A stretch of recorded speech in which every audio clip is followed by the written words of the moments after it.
하나님께 주신 말씀은 사도행전 이제 14장 26절, 27절, 28절입니다. 거기서 배 타고 안디옥에 이르니 이곳은 두 사도가 이룬 그 일을 위하여 전에 하나님의 은혜에 부탁하던 곳이라.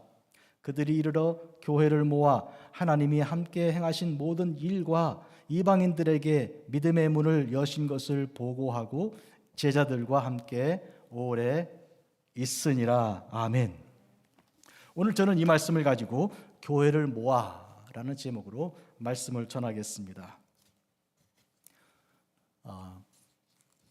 지난주 설교에 마운튼 데이비슨 십자가를 소개를 했어요. 그런데 저녁인가요? 다음 날인가 사진이 떴는데 보니까 여러분 중에 벌써 그 산에 올라가서 현장을 보신 분들이 계시더라고요.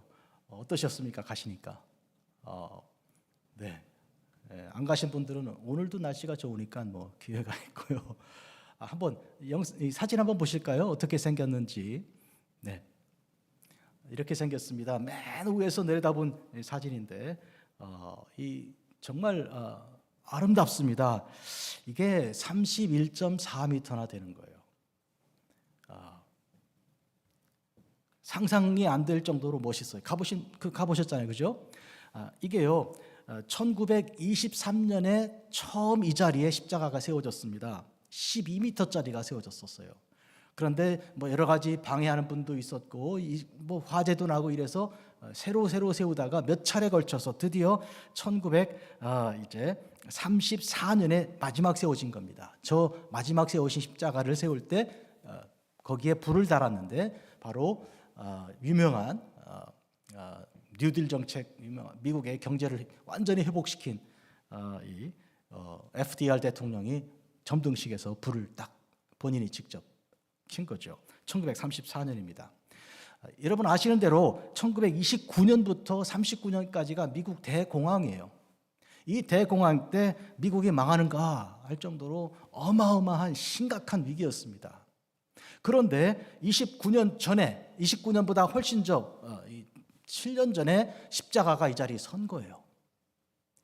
그리고 대통령이 그 점등식을 34년에 했다면 29년 공황 이제 시작돼가지고 정신없을 때였거든요. 그러니까 먼저 십자가가 세워진 샌프란시스코, 여기가 283피트, 그러니까 283m 정도, 그러니까 별로 높은 산이 아닌데 이 샌프란시스코에서는 제일 높은 지역이에요. 여기가 제일 높아요. 그곳에 십자가를 세우고 기도하는 기독교인들의 그 기도를 힘입어, 제 생각에는 대통령이 영향을 받아갖고 그렇다, 십자가로 이겨야지 하고 공황 오기 전에 먼저 십자가가 세워지고 불탔지만 또 세우고 하는 그 그리스도인들의 노력을 보고 하나님의 역사하심을 보고 십자가 아니고는 안 된다 하는 판단을 해서 34년 점등식에 대통령이 참여하고요. 그리고 나서 금문교가 37년에 완공됐으니까요. 이해해서 큰 대형 프로젝트들을 통해서 실업자들이 실업 일을, 직업 없는 사람 직업을 가지게 되고 일을 하면서 우리도 할 수 있다는 확신을 가지게 되는 그런 동기들이 생겼습니다. 우리가 예배드리는 이 교회당을 이 건물을 짓고 예배한 이 그레이스 장로교회 교인들은 여기서 두 블락 떨어진 바로 언덕에 거기서 교회를 시작했습니다. 1908년입니다. 1908년에 여기 황량한 이 데일리스리에 첫 교회를 세우고 예배를 드렸고 너무너무 사람들이 많아서 그 견딜 수가 없어요. 건물 지금도 있습니다. 두 블락 위에. 그런데 여기다가 더 큰 교회당을 짓고 예배를 드리기 시작했습니다.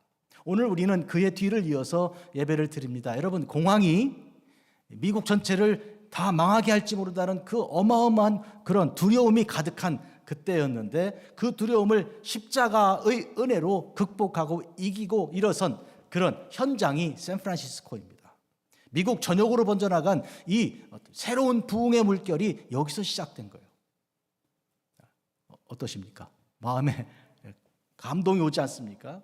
그런 점에서 중요한 것은 십자가의 놀라운 능력이 오늘 2023년 새해 우리 모두에게 놀라운 그런 은혜로 이전에도 그랬지만 지금도 역사할 줄 우리는 분명히 믿습니다. 아멘. 오늘 이래서 저는 사도 바울과 바나바가 십자가의 놀라운 능력을 온 세상에 증거하고 그리고 이제 모교회로 돌아온 이야기를 여러분께 전하려고 그럽니다. 거기서 배 타고 안디옥에 이르니 했는데, 이 안디옥은 바로 이 바울과 바나바를 선교로 파송했던 교회, 모교회입니다. 어머니 교회죠. 안디옥이라는 이름은 당시에 여러 군데 많이 있습니다. 안티어커스라는 이름으로 이렇게 도시들이 세워졌는데, 이 시리아에 있는, 시리아는 이 유다 지역에서, 유다에서 바로 위쪽에 있는 그 지역이에요. 프라빈스라 그러면 그걸 우리 행정구역상 한 나라를 더 포함하는 큰 그런 지역들을 말하는데, 로마의 전체 제국에서 이런 프라빈스, 미국 같으면 미국이 하나의 제국이라 그러면 각 주가 있잖아요. 캘리포니아 있고, 캘리포니아 위에 오레곤 있고, 오레곤 위에 워싱턴 있고 그렇잖아요. 그러니까 이 유다의 그 주 위에 시리아 주가 있는 거예요. 그 시리아 주의 거의 중심 도시가 바로 안디옥, 제일 큰 도시가 안디옥입니다. 그 안디옥이 있는 교회가 모교회입니다. 그 모교회에서 이제 파송을 했는데 이제 돌아온 것이죠. 그런데 오늘 본문을 보니까 이곳은 어딘가 하면 두 사도가 그 일을 위하여, 즉 선교 사역을 위해서 전에 하나님의 은혜에 부탁하던 곳이라 그랬어요. 하나님의 은혜에 부탁한 거예요. 그러니까 교회는, 모교회는 이 두 사도를 파송하면서 하나님의 은혜가 여러분과 함께 있기를 빕니다, 이렇게 축복 기도하고 그들이 돌아올 때까지 쉬지 않고 계속하여 기도한 것입니다. 하나님의 은혜를 구한 거예요. 하나님의 은혜를요. 하나님의 은혜는 어디서 여러분이 경험합니까? 우리 주 예수 그리스도의 은혜와 이렇게 축도를 시작합니다. 모든 세상에 있는 모든 교회 예배 끝에는 그렇게 축도가 시작돼요. 하나님의 예수 그리스도의 놀라우신 은혜와 예수님의 은혜는 우리가 어디서 경험합니까? 십자가입니다. 십자가에서 그 피로 우리를 다 씻으시고 구속하신 것은 값을 낼 수가 없는 거예요. 값을 치를 수가 없는 거예요. 그래서 우리가 그냥 은혜로 받을 수밖에 없는 것이, 그게 은혜입니다. 그 은혜를 이제 교회가 축복하면서 보낸 것이죠. 하나님의 은혜가 여러분과 함께 있기를 빕니다. 그 은혜에 힘입어 그들은 사역을 감당하고 돌아온 것입니다. 바로 이 십자가의 은혜가 미국 대공황을 이제 통과하여 일어나게 한 것이죠. 지금 미국이 좀 잘 살게 되고 이렇게 번성하게 되니까 십자가를 잊어버리고 있는데, 이것은 우리가 오늘 이 시점에서 다시 반드시 기억해야 할 일입니다. 그런데 다른 모습으로 미국이 이제 위기가 찾아오고 있습니다. 그때는 경제, 돈, 물질, 먹을 거, 입을 거 이랬는데 지금은 전혀 다른 의미예요. 영적인 그리고 정신적인 인간관계의 어마어마한 고통이 미국 안에 오고 있는 것입니다. 여러분, 샌프란시스코에 오신 분들이 입을 못 다물고 놀라는 것이 자연의 아름다움이에요. 그리고 이 골든게이트 브리지 같은 이런 그 건축물들이 자연과 얼마나 잘 어울려서 놀라는 일인 것인데, 그 중에 하나가 일본도로 타고 쭉 내려가면 그 절경이죠. 그런데 가보셨습니까? 일본도로? 근데 지난 주간에 어떤 일이 있었습니까? 테슬라를 타고, 부잣집이에요. 남자는 전문 직종이에요. 뭐 정말 되고 싶고 가고 싶은 그런 일을 하는 사람인데,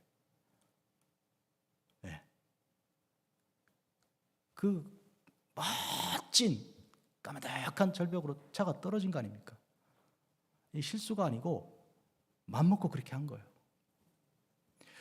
이것은 굉장히 얼마나 병들어 있고 얼마나 영적으로 말하자면 영적인 디프레션이 와 있는, 경제적인 그 디프레션이 아니고요, 영적인 디프레션이 미국을 강타하고 있는 것의 하나의 단면입니다.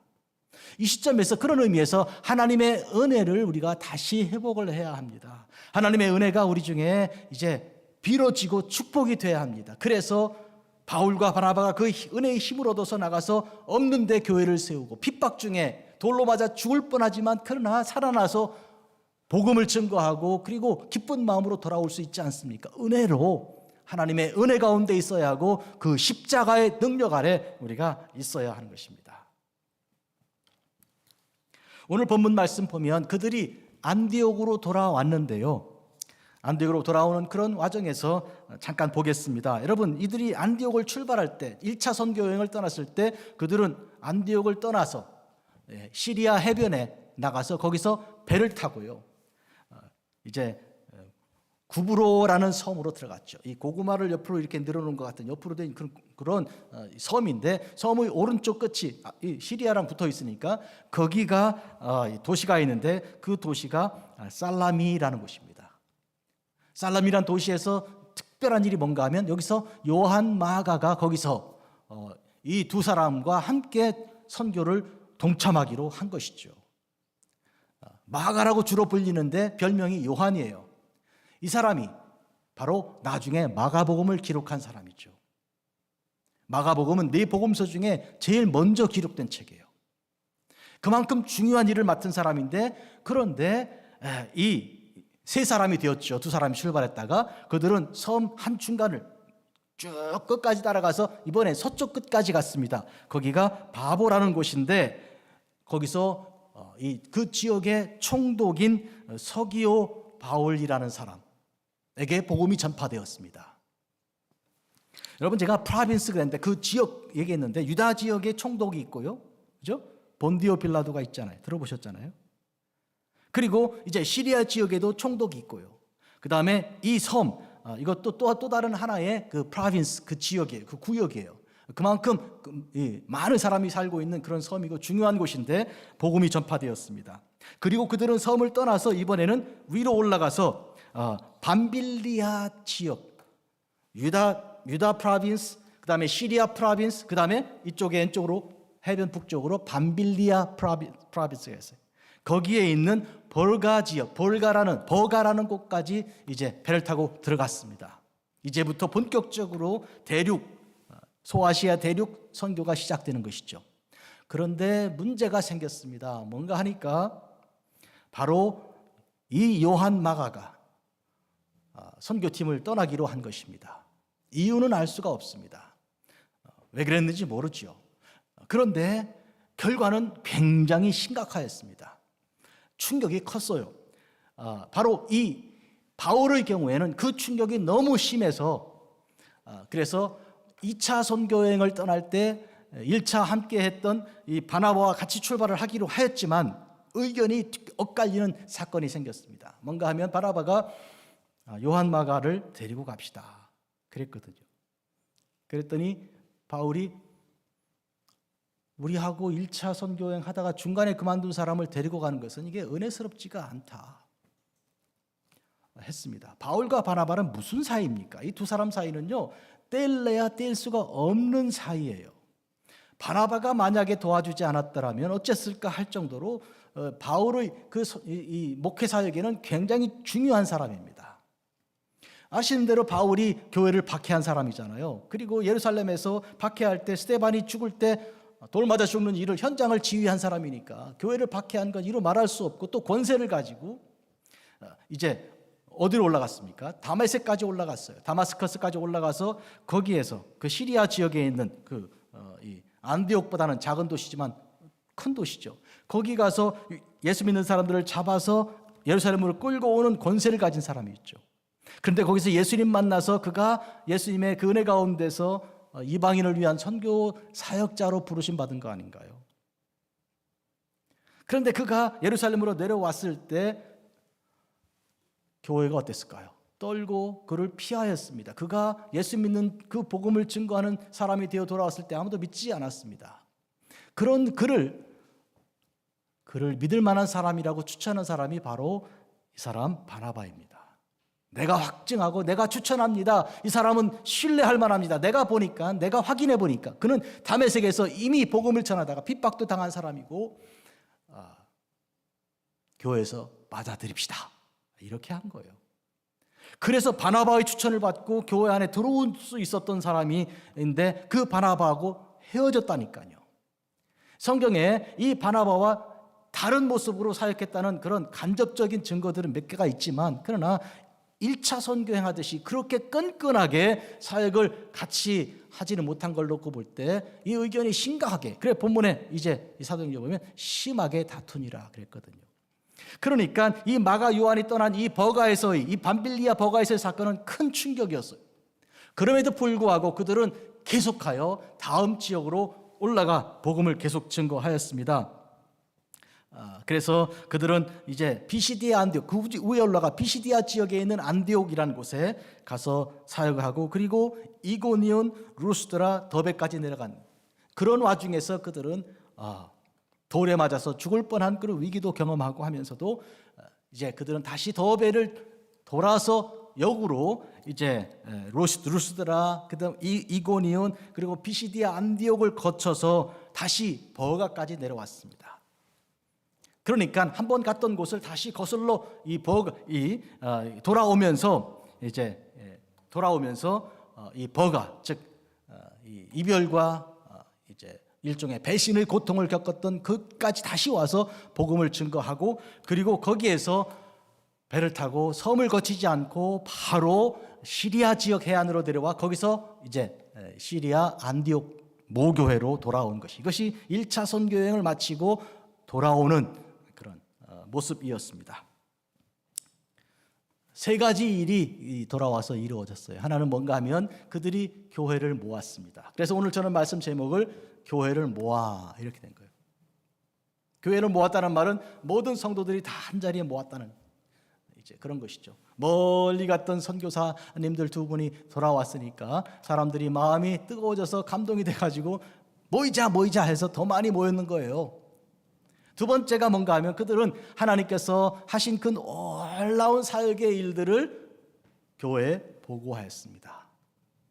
그러니까 교회는 그 두 분의 이야기를 듣고 그들이 이 섬 내려가서 기프로스, 즉 구브로 섬에 내려가서 어떤 일이 있었는지, 그리고 거기서 살라미, 그리고 올라가서 바보, 그리고 이제 바다를 건너서 대륙에 들어가 밤빌리아 지방 버가에 갔고, 그리고 피시디아 안디옥, 이고니온, 그리고 루스드라를 거쳐서 그리고 더베까지 갔다가 다시 역으로 해서 돌아와서 이렇게 왔다는, 그리고 교회가 세워지고 이런 많은 사람들이 주님을 찬양하는 가운데 기적들이 일어나고 이런 보고를 한 것이죠. 그리고 세 번째 그들이 돌아와서 모교에서 한 일은 뭔가 하면 제자들과 함께 오래 있으니라. 그래서 뭘 했는지는 모르지만 오래 있으니라 그랬어요. 그래서 이 세 가지에 대해서 오늘 저는 하나씩 여러분에게 말씀을 전할 겁니다. 돌아와서 뭘 했다고요? 첫째로 그들은 교회를 모았습니다. 그러니까 잘 안 나오신 분들도 나와서 모이고 교회가 그득하게 되었어요. 두 번째로 선교 보고를 하였습니다. 세 번째로 그들과 오래 있었습니다. 이 세 가지를 차례대로 여러분께 말씀을 전하겠습니다. 첫째는 교회를 모았습니다. 교회는 모이기를 힘써야 하는 것이죠. 모이기를 힘써야 하는 것이 교회인데, 히브리서 10장을 보니까 서로 돌아보아 사랑과 선행을 격려하며 모이기를 패하는 어떤 사람의 습관과 같이 하지 말고 오직 권하여 그날이 가까움을 볼수록 더욱 그리하자. 모이기를 패하는 사람과 같지 말고, 우리는 이 팬데믹을 통해 모임이 아주 굉장히 사회적으로 이것은 말하자면 꺼리는 일이 되어버렸습니다. 사회 거리두기, 그리고 교회 안에 몇 명 모이면 안 되는 이런 규정들이 막 생기고 교회가 굉장히 어려웠는데, 대신 이제 온라인을 통해서 교회들이 모이는 그런 모임들이 생겨났죠. 이제 팬데믹의 이제 후반부에 들어서서 교회가 이제 모이기 시작했고, 보세요, 여러분 이렇게 많이 모이셔서 예배를 드리고 있지 않습니까? 그리고 이제 어떤 다른 모습들로도 우리는 이제 계속 모이기를 힘써야 하는 것인데, 성령 받았던 이 예루살렘 교회가 어떻게 했는지 장면 하나 보겠습니다. 사도행전 2장 46절인데요. 날마다 마음을 같이하며 성전에 모이기를 힘쓰고 집에서 떡을 떼며 기쁨과 순전한 마음으로 음식을 먹었다. 성전에서 모이고요. 그다음에 집에서 떡을 떼었어요. 성전에서 모여 예배를 드리고 집이란 말은 사실은 이게 다 교회들을 말합니다. 로마서 16장에 보면 그와 그의 집의 축복하는 이 다 교회들을 말하는 거예요. 5개 정도 교회가 16장에 나오는데 마찬가지로 예루살렘에도 그런 의미에서 성전에 모이고 집에서 떡을 떼는 계속하여 가정에서 교회들이 만들어지는 그런 역사가 일어났던 것이죠. 모임이죠. 두 번째 한 일은 이제 하나님께서 함께하여 행하신 그 일들과 특별히 이방인들에게 복음이 전파된 일에 대해서 보고한 것이죠. 이방인들이 누굽니까? 이스라엘 사람들이 아닌 유대인들이 아닌 사람들이 예수님 믿게 된 것은 어마어마한 일이죠. 아브라함과 이삭과 야곱을 통해 허락하신 그 축복이 아니 그 혈통도 없는 육신의 관계가 없는 사람들에게도 복음이 전파되어 그들도 예수 믿는 가운데 교회가 형성되었다. 이건 굉장한 사건이죠. 사실 바울은 그 일로 인하여 부르심 받은 일이었는데 그것을 지금 교회에 보고하였습니다. 그리고 세 번째로 오래 같이 머문 것이죠. 같이 짧은 시간 아니고 오랫동안 같이 있었던 거예요. 이제 하나님 말씀 본문을 하나씩 차례 보겠습니다. 26절입니다. 거기서 배 타고 안디옥에 이르니 이곳은 두 사도가 이룬 그 일을 위하여 전에 하나님의 은혜에 부탁하던 곳이라. 하나님의 은혜에 부탁하던 곳이다. 여러분 가본 데 같으면 그래도 걱정을 덜 하죠. 우리가 눈길을 걸을 때 어떻게 합니까?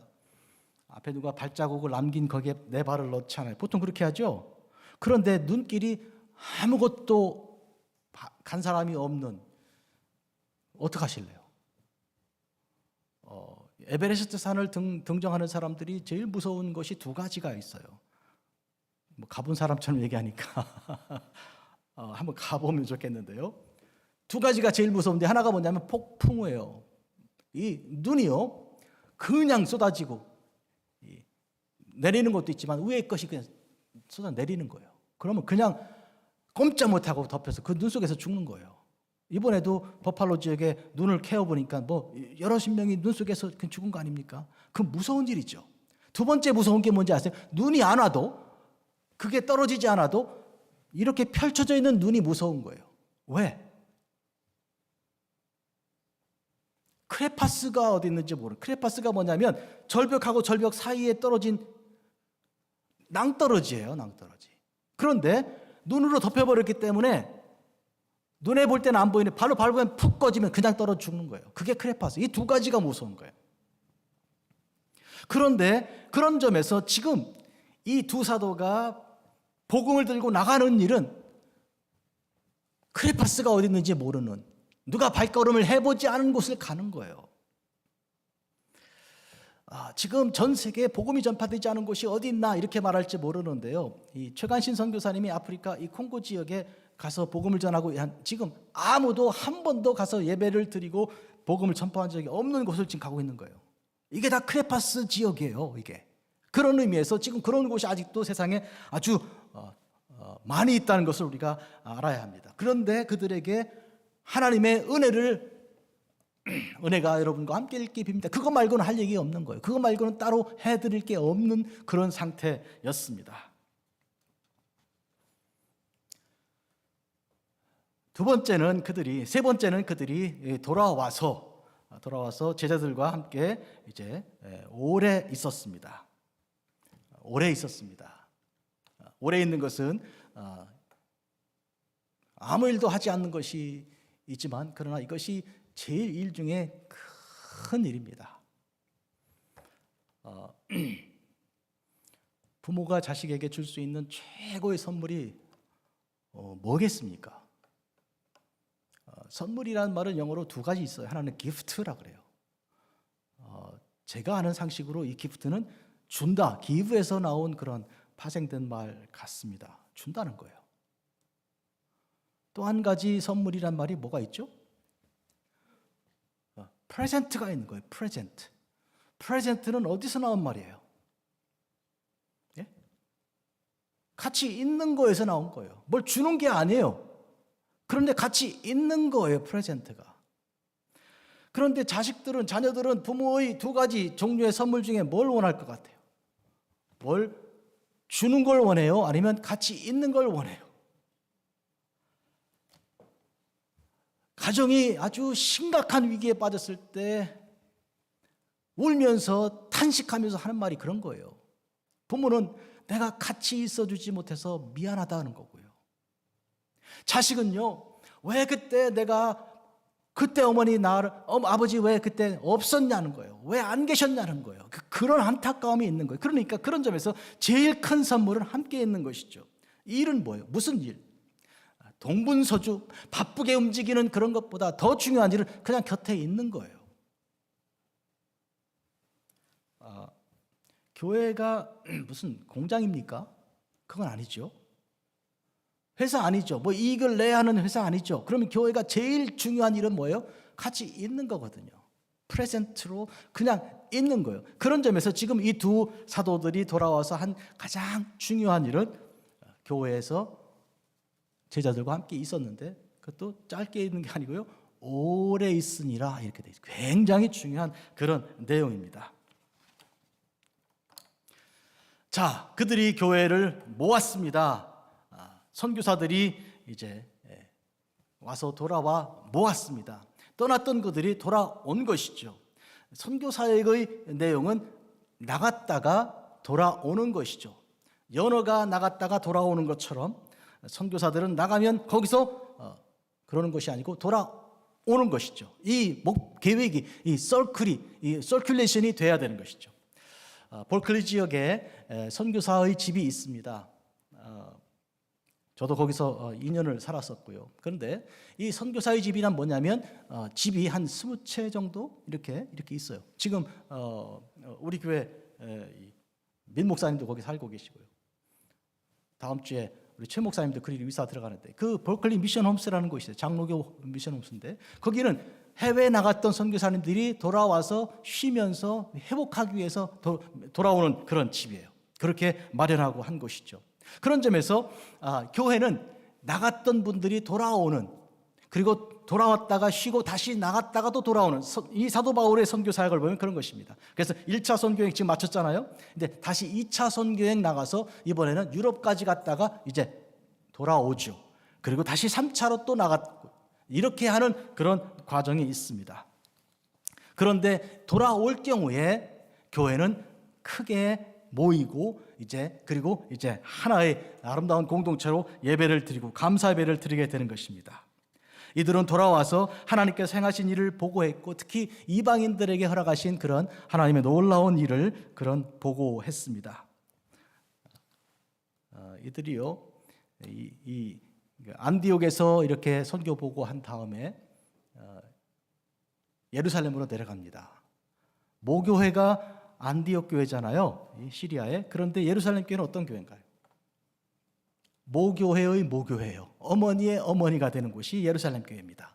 예루살렘 교회에 내려가서 이제 그들이 마찬가지로 성도들이 모이고요. 그리고 거기 모인 데서 하나님이 하신 그 일을 보고하고 그리고 거기서 머물러서 똑같은 일을 하였어요. 그러니까 교회가 모으고 그리고 선교 보고를 하고 그리고 거기서 이제 그들과 함께 지내는 그 이 세 가지 패턴은 이 안디옥 교회에서만 한 게 아니고 예루살렘 교회에 가서도 한 일입니다. 그 중에 두 번째, 즉 이방인들에게도 복음이 전파되었다 하는 그 놀라운 선교 보고의 그 내용을 예루살렘에 가서도 하거든요. 근데 그 내용을 우리는 바로 다음 주 그리고 그 다음 주에 이어서 설교 시간에 15장 사도행전 15장 말씀에서 우리가 이제 말씀을 배우게 될 것입니다. 우리 교회 오늘 본문에서 적용하면서 잠깐 말씀을 나눠보려고 생각해요. 하나님께서 이 1994년에 우리 교회를 세우게 하셨고 오늘 이 자리에 오게 하셨습니다. 19년 전에 이 자리에 우리가 와서 예배를 드리게 되었습니다. 그런데 말씀드린 것처럼 이 건물을 지은 그레이스 장로교회 분들은 바로 두 블럭 위에 있는 곳에 1908년에 예배를 시작하였고 그리고 이 자리에 예배를 드리면서 그들은 말하자면 미국이 이런 대공황에 빠지게 되고 십자가의 놀라운 은혜 가운데 믿음으로 그들이 회복되게 되는 그런 과정을 그들은 경험하였습니다. 대공황을 거쳐서 이 미국이 회복되는 과정에서 주일날 오전 11시에 미국 사람 10명 중에 6명은 교회가 있었습니다. 가게 문 닫는 건 다 당연한 일이죠. 10명 중에 6명이 교회. 그때 누가 없다 그러면 교회 가면 찾는 거예요. 확률이 60%가 되는 거예요.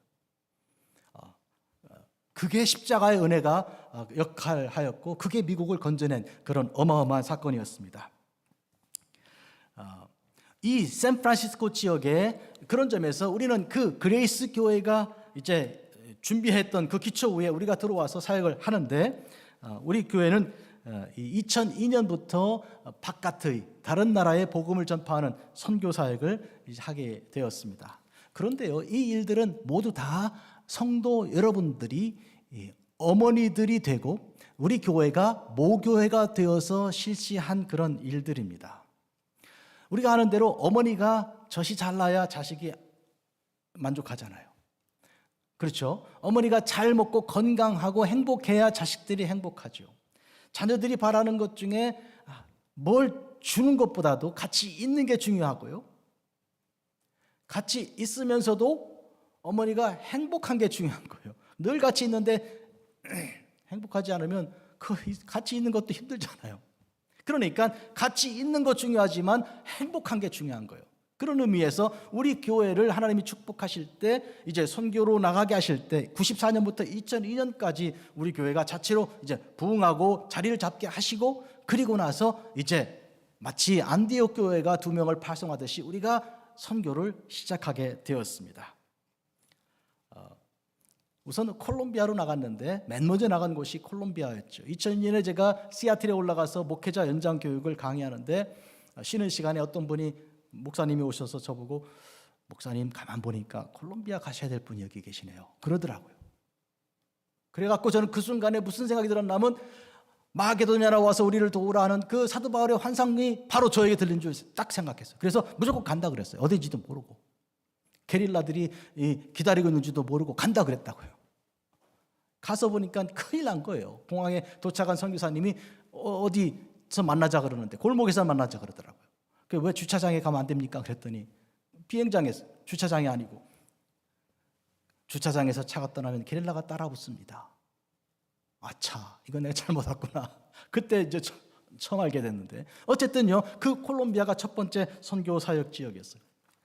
그런데 콜롬비아 도시가 바로 수도가 보고타라는 곳인데 보고타에서 2시간가량 차로 내려가는 남쪽으로 내려가는 곳에 있는 도시가 후사가수가라고 하고요. 한 20만 명 살죠. 줄여서 그냥 후사라고 이렇게 부릅니다. 이 후사에 있는 신학교가 하나 세워져 있는데 거기서 신학교 강의를 시작한 것입니다. 신학 강의만 한 것이 아니고 이제 그 학생들이 섬기고 있는 교회들을 둘러보고 기도해주고 사역을 지원해주고요. 그리고 또 개척교회도 금방 시작한 이 깔데론이라는 아주 결혼도 하지 않은 총각 하나가 있는데 자기 어머니랑 같이 올라가서 보고타의 높은 언덕에 있는 곳에서 개척교회 한 곳을 저희가 찾아가서 보고 여기를 지원해 줘야 되겠다 생각했습니다. 교회가 없었기 때문에 여기도 조금 빌렸다가 여기 조금 빌렸다가 왔다 갔다 하는 그런 이 개척교회였습니다. 사탕을 이만큼 들고 한 봉지 들고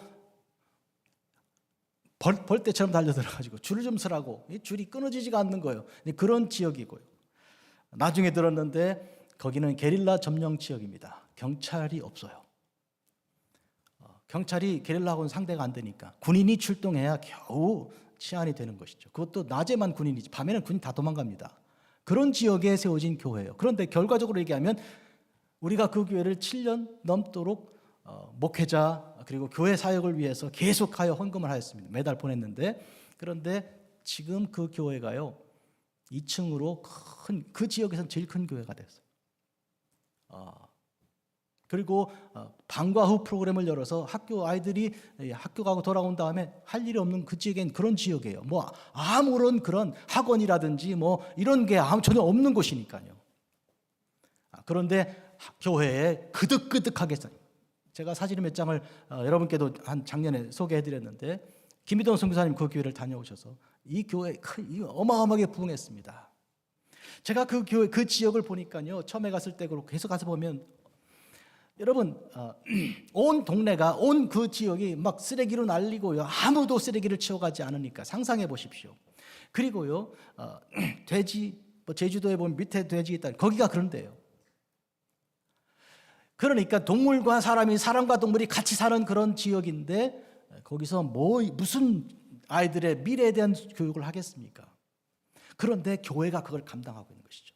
그 교회를 사랑과 은혜 교회라는 제목의 교회인데 그런 우리 교회가 지원하여 그렇게 건축까지 하게 되고 그 다음부터 자립이 가능하기 때문에 이제 다른 지원을 계속 하게 됐습니다. 신학교의 남쪽으로 2시간 내려가면 이바게라는 곳이 있는데 거기는 이 콜롬비아의 그 음악으로 유명한 곳입니다. 음악 학교가 있는 곳이니까 거기에 이 아메리칸 스쿨이라는 학교가 있는데 그 학교를 통해서 우리가 사역을 또 이어갔습니다.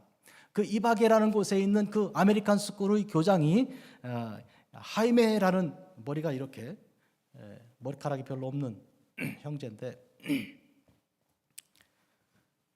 제 학생입니다.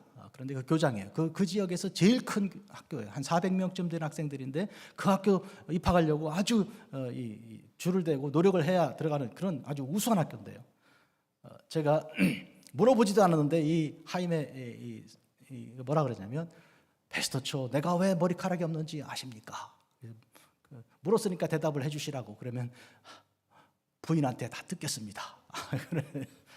그렇게 아주 우스갯소리를 하는 사람인데 학교가 얼마나 부관한지 몰라요. 그리고 그 교목으로 있는 훌륭한 학생이 있고 그 부부가 둘 다 제가 가르치는 학생이었는데 거기에 사역을 하였습니다. 우리 교회에서 6명, 7명이 가서 일주일 동안 영어로 성경 강의하면서 캠프를 열어서 학생 전교생이 모였고 아주 큰 했습니다. 우리 교회에서 그 훈련을 하느라고 계속 집회도 하고 준비를 하였습니다. 그리고 이쪽들에서 모여서 파송 기도도 같이 했고요. 그리고 저녁에 잠자리는 보통 그렇게 가면 이제 호텔이나 이런 곳에 숙소를 잡잖아요. 그렇지 않고요. 그분들이 각각 한 분씩 우리 집으로 오세요 하고 집에서 음식도 대접하고 잠자리도 제공하는 그런 프로그램으로 진행을 하였습니다. 그런데요, 한 학생이 그만 잠깐 사진을 찍고 돌아보니까 가방이 없으신 거예요. 근데 그 가방에는 여권이 들어있고 여권이 당연히 비자가 있죠. 유학생이에요. 미국에서 콜롬비아 가서 여권을 잊어버렸다. 그러면 미국에 못 돌아옵니다. 미국 대사관이 콜롬비아에서 여권 잃어버린 사람 여권을 다시 안 줍니다. 그걸 바로 우리 다른 팀들은 다 미국에 보내놓고 저하고 저희 아내가 이제 그 청년하고 셋이 남아가지고 대책 없이 남아서 그 여권을 어떻게 할 것인가 그러고 있는 거예요. 주일날 제가 교회와 설교를 해야 되는데 다른 분에게 부탁을 해놓고 거기 머물고 있는데 그 참석한 교회, 한인교회 대사가 참석했어요. 주 콜롬비아 한국 대사가 참석한 거예요. 대사하고 대화를 하니까 죄송합니다 목사님, 저도 도와드릴 길이 없네요. 그냥 한국에 빨리 돌아가는 그런 급한 비자 요거는 내드릴 수 있습니다. 즉 한국에 돌아가는 거예요. 그럼 한국에서 미국 다시 옵니까? 못 오는 거예요. 그럼 어떻게 미국에 있는 짐, 학교 다 어떻게 할 거예요? 이 교회가 큰 위험에 빠진 것이죠. 그런데요, 그 다음 주일날 지난 월요일 날이 공휴일이에요. 그리고 화요일 날 어떻게 해요? 이제 대사관에 가서 줄 서가지고 새로 여권을 한국으로 가는 여권을 이제 마련해 가는 서 있는 것이죠. 거기서 순서가 돼가지고 여권 분실 신고를 하고 새로운 여권의 번호를 딱 받으면 그걸 이제 끝나는 거죠. 새로운 여권 찾아도 그건 안 되는 거죠. 줄 서 있는 거예요. 그런데 제가 바깥에서 전화를 받은 거예요. 목사님, 어떤 전화가 하나 왔는데 내가 여권을 돌려준다면 진짜 내 신상을 묻지 않느냐 이런 전화가 왔다는 거예요. 왜냐하면 라디오 방송을 하고요, 써서 붙이고요, 제발 여권을 돌려달라고. 돌려만 주면 300불 주겠다고. 우리가 1000불 주겠다고 그랬어요. 처음에. 그랬더니 목사님 1000불 그러면 안 믿습니다. 이게 함정이라고 생각하기 때문에 그들이 믿을 만한 금액을 얘기해야 된다고. 300불. 300불이면 한 사람의 한 가정에 한 달 사는 생활비예요. 그래서 300불 했더니 전화가 온 거예요. 그래서 제가 막 나오라고. 줄 서지 말고 거기서 사인하면 이제 찾아도 소용없는 거니까. 그랬더니 나온 거예요. 긴 얘기 짧게 하면 그날 저녁에 여권이 돌아왔습니다. 사람들이 얘기해요. 이거는 하나님이 하신 콜롬비아에서 잊어버린 여권이 돌아온다. 이거는 역사에 없는 얘기다. 그거는 불가능한 얘기라는 거예요. 돌아왔습니다. 돌아왔더니요, 교회 안 나오시는 분들이 다 뭐라 그러냐면 하나님이 하셨다는 거예요.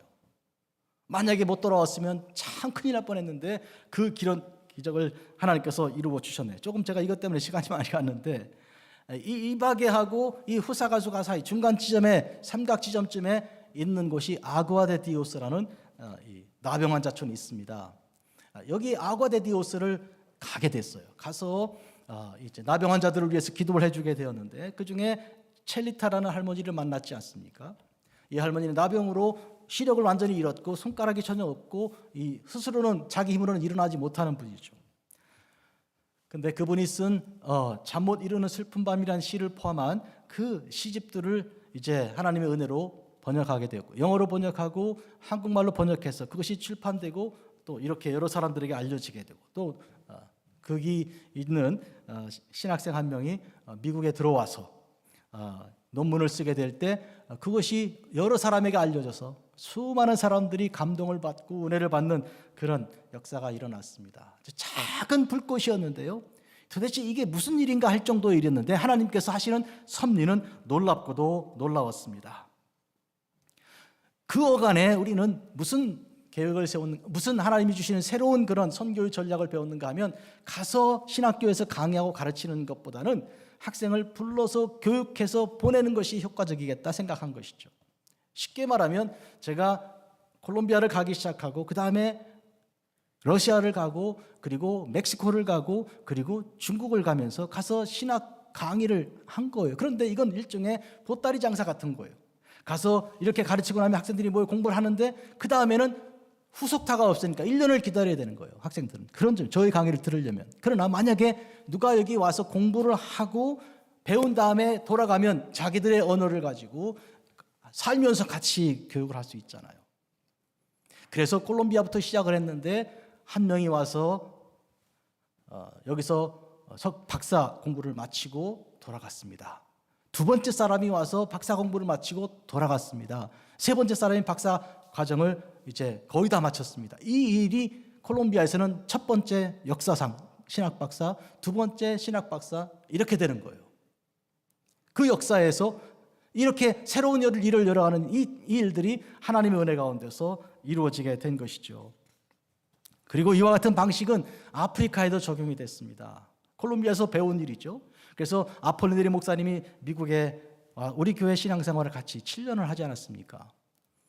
그런데 하나님의 은혜로 그 일이 가능해졌습니다. 목회학 석사를 하고 그다음에 목회학 박사과정을 마치고 그 중간에 UCSF 병원에서 1년 동안 풀타임으로 CPE, Clinical Pastoral Education, 목회 임상 실습 연구를 할 수 있는 과정. 그러면서 UCSF 병원에서 1년 동안 생활할 수 있는 생활비를 다 대주는 그런 프로그램으로 해서 공부를 다 마치고 지금 돌아갔죠. 르완다라는 나라에서 성서 공회가 있는데 그 성경을 연구하는 것만 아니고 목회자 교육하는 기관인데 대표가 됐습니다. 작년에. 박수를 막 쳐야 되는데 정말 이건 있을 수가 없는 어마어마한 일이에요. 이거는. 그래서 저보고 하는 말이, 목사님 내가 성서공회 총무가 됐는데 목사님 오시면 목회자들 모아서 연구할 수 있는 기관 자리, 목회자들 다 준비가 됐습니다. 이렇게 얘기하는 거예요. 생각해보세요. 찾아가서 보따리 장수하듯이 이렇게 모으고 이렇게 했던 그런 일들이 지금은 그런 길이 다 열린 거예요. 여러분, 아프리카를 제가 2012년 마지막으로 갔었는데 그때 가서 전할 때는요, 우리가 뭘 준비해 가야 되는가 하면 목회자들이 와서 오하는 여비까지 우리가 마련해 가야 돼요. 그리고 와셔서 식사하는 것도 도와드려야 돼요. 잠자리도 마련해 드려야 돼요. 우리가요. 왜냐하면 그분들은 그런 힘도 없고 뭐 길도 없으니까 어떻게 해요? 우리가 해야지. 그런데 지금 뭐가 준비됐어요? 성서공회를 통해서 다 준비가 되어 있는, 우리는 그냥 가면 되는 거예요. 이게 상상도 안 되는 어마어마한 변화가 일어나게 된 것이죠.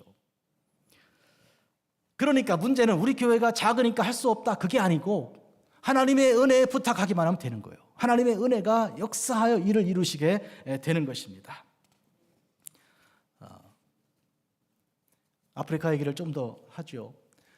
지난 금요일 날 어제 그저께죠. 제가 아프리카에 이제 아이들 우리 교회가 지원하는 아이들에 대한 그런 펀드를 은행에 우리 교회 은행 뱅크 오브 아메리카에 가서 이제 붙였습니다. 말씀드릴게요. 그 중에 5명 아이들이 지난 12월 달로 졸업을 했습니다. 우리가 21명을 2012년부터 계속 20명선을 유지하면서 계속 지원해 왔죠. 보내는 것은 등록금이고요. 그리고 좀 약간 더 생활비 조금 됩니다. 그래서 남겨서 염소를 샀다, 돼지 몇 마리를 기른다, 그걸 팔아서 뭐 재봉틀을 샀다, 이런 얘기 우리가 가끔 듣습니다. 우리 교회에는 그 아이들이 보내온 그 에세이, 사진과 그리고 자기들이 쓴 에세이가 모아져 있는 책자가 쭉 있습니다. 매년. 그러니까 그런 아이들이 21명쯤 되는데 이번에 5명이 많이 졸업했어요. 5명 얼굴만 좀 보여드릴게요.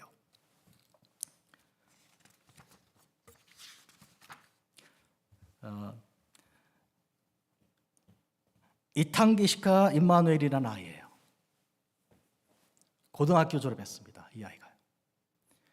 2012년 제가 처음 만났는데 팔 하나를 이렇게 덜렁덜렁 걷는데 이 팔꿈치 밑에가 이 덜렁덜렁 이러는 거예요. 왜냐하면 부러져 가지고 그냥 뼈가 떨어지고 뭐 근육으로 매달려 있는 거거든요. 자전거 타다가 넘어졌는데 그 병원에서 치료받지 않는가 그랬더니 거기가 병원이 제가 건물을 봤는데 안에는 안 들어가 봤지만 창문이 구멍이 뚫려 있고 유리창이 없는 거예요. 그런 병원에서 못 하는 거죠. 뭐 돈도 없지만 일단은 못 하는 거예요. 그래서 우리가 이 아이 수술을 하게 시내 키갈리 도시 수도로 보내서 영국인 의사가 있는 곳에 가서 수술을 받게 했습니다. 그래서 완전히 고쳤습니다. 운동 선수라고 학교 대표 선수라 그래요. 졸업합니다. 저로서는 꿈 같은 얘기죠. 10년 동안 아이가 이렇게 장성했습니다. 두 번째 아이는요, 대학교 졸업한 사람입니다.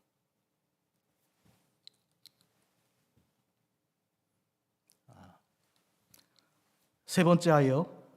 두 번째 아이 이름은 루쿤도 임마누엘이고 세 번째는 투아힌와 라디아라는 여자아이예요. 나디아라는 여자예요. 고등학교 졸업했습니다. 그리고 세 번째 아이요. 부키니완다 베니또 고등학교 졸업했습니다. 그리고 한 명 더 마지막이죠.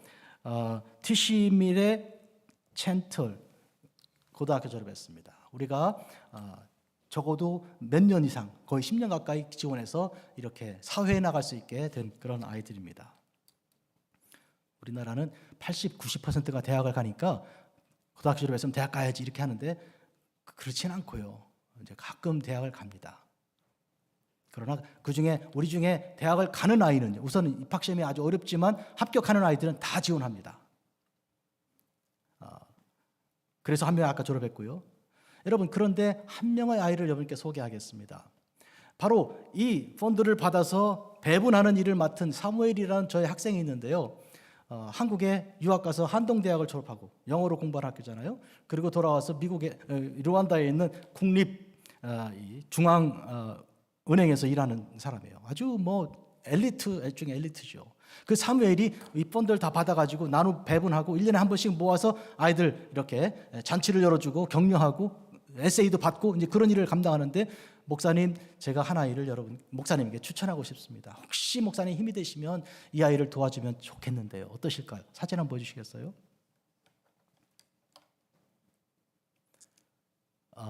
여자아이인데 대학생입니다. 여러분 이 르완다는 3년 동안 대학을 다녀요. 그런데 학기라고 부르는지 텀이라고 그러더라고요. 근데 3개가 있어요. 그러니까 세메스터도 아니고 쿼러도 아니고 하여튼 뭐 이렇게 3텀이 있어요. 1년에. 그래서 9개 텀을 마치면 졸업하는 거거든요. 근데 이 아이가 한 텀을 마쳤어요. 그리고 학교를 못 가는 거예요. 에세이를 쓴 거를 제가 지금 읽어드릴 수 있는데 읽다가 제가 눈물이 날까 봐 못 읽겠고 그냥 설명만 해드릴게요. 태어날 때부터 기독교인 집안에서 태어난 부모님이 다 예수 믿는 사람들이에요. 그런데 공부를 잘하니까 아주 우수하니까 대학을 들어갔는데 한 학기를 하고 더 못하는 거예요. 그 집에 있어요 지금. 그거를 사무엘이 알고 목사님 이 아이는 꼭 내가 얘 어렸을 때부터 알고 있는데 지원해서 공부를 할 수 있게 하면 좋겠다고.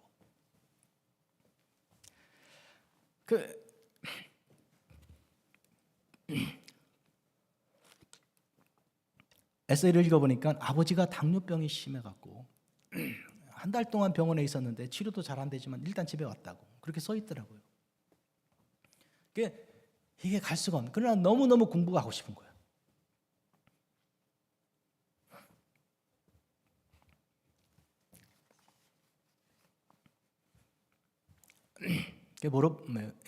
제가 여러분께 말씀드릴게요. 등록금이 얼마나 되는지. 한 텀에 210불입니다. 그렇게 해가지고 앞으로 8텀을 가면 된 거예요. 그러면 어떻게 돼요? 28, 16? 1600불 조금 넘죠? 1700불쯤 되는가요? 그렇게 해서 하면 이제 졸업하게 되는 거거든요. 여러분, 우리가 이미 5명 아이들이 졸업을 했고요. 더 이상 그 아이들은 이제 하지 않죠. 그 중에 한 명이 대학생입니다. 그러니까 그 대학생 대신에 이 아이를 지원할 수 있어요. 우리는 이 아이 이름을 소개해 드릴게요. 이름이 카리자 크리스틴이에요. 카리자 크리스틴이에요. 뭐 문제가 없어요. 우리가 이제 하는 대로 그냥 하면 되니까. 그러나 여러분께 말씀드리는 것은 기도해 주시라는 거예요. 공부하고 싶은데 뭐 어디서 뭘 구하고 뭘 요청할지 그거는 방법은 많이 있을 수 있고 없을 수 있는데, 근데 그 에세이 마지막에 뭐라고 써있는가 하면 교회가 나를 도와주면 좋겠다는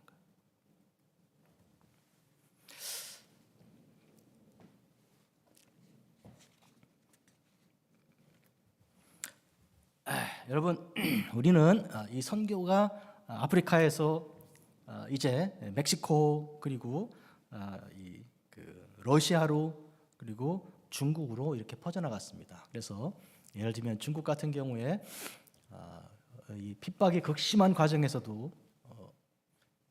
선교사가 다 추방되는 데서도 우리가 2번인가 더 갔습니다. 그때는 진짜로 지하에서 바깥에 보초가 서가지고 누가 오면 다 피하게 준비를 해놓고 그렇게 했어요.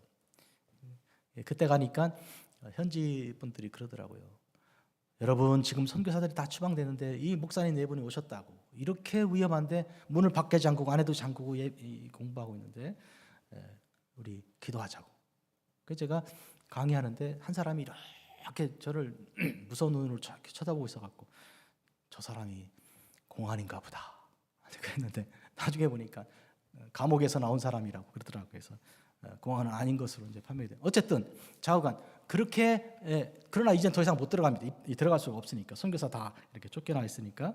그런데 중요한 건 뭔가 하면 어머니가 젖이 나야 자식이 먹는 거잖아요. 이 금문교회가 부흥이 돼야 되는 거예요. 금문교회가 이제 건강해야 되는 거예요. 근데 우리가 그동안 해온 역사를 통해서 미루어 볼 때 분명히 금문교회는 건강한 교회였습니다. 지금도 그렇고요. 남들이 볼 때 객관적으로 몇 명 모이니까 뭐 그런 거 저런 거 가지고 따질 거는 결코 아닌 것이, 하나님이 하신 일은 그 은혜에 부탁하여 여러분이 기도한 대로 다 이루어진 것이니까 틀림없이 우리 교회는 건강한 교회라는 거예요. 뭘 갖고 할 수 있습니까? 아니, 나무는 열매를 보고 하는 거 아니에요. 열매가 그렇지 않습니까? 그리고 이 일은 앞으로 계속 갈 거니까 그런 점에서 우리는 그렇다고 생각하는 거예요. 그렇게 믿는 것이죠. 그러나 여러분, 이 부모가 건강하고 특히 어머니가 건강해야 자식한테 이렇게 좋은 걸 줄 수 있지만 어머니가 또 행복해야 하는 것입니다. 늘 같이 있는데 한숨을 쉬고 그러면서 젖을 먹이면 그게 어디 힘이 됩니까? 그런 점에서 여러분, 우리 금문교회는 2023년에는 행복하게 되기를 바랍니다. 저는 선교 보고한 2번째 부분을 제가 오래 머물면서 이렇게 말씀드렸는데, 3번째 그들과 함께 오래 있으니라 하는 부분으로 오늘 말씀 결론 지어요. 2023년은 제가 여러분과 오래 있을 것입니다. 2022년에 5개월이나 우리 교회 개척 이래로 처음으로 그렇게 오래 제가 안식년이라는 명목으로 교회를 떠나 있었습니다. 한국에서 저희 장모님 이 병원에 가서 도와드리고 장례식까지 다 하고 오는 그런 과정이었죠. 여러분께 감사를 드립니다. 죄송한 것은 여러분과 함께 있지 못한 기간이었죠. 그런데 감사하게도 김명락 목사님 네 분께서 도우시고 해서 우리 교회가 이제 그 어려운 가운데서도 계속 기도해 주시고 이렇게 해서 우리가 만나지 않았습니까?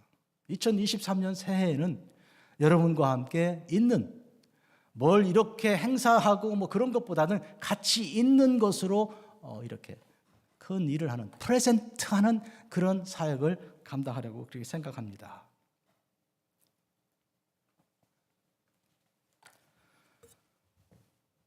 하나님께서 우리와 함께 하사 우리에게 복 주신 가운데 우리가 나가서 복음을 전하고 그리고 돌아와서 그것을 보고하고 그리고 함께 있는 즐거움에 가득한 그런 이 패턴, 이 사역은 세상 모든 교회들의 그 모습입니다.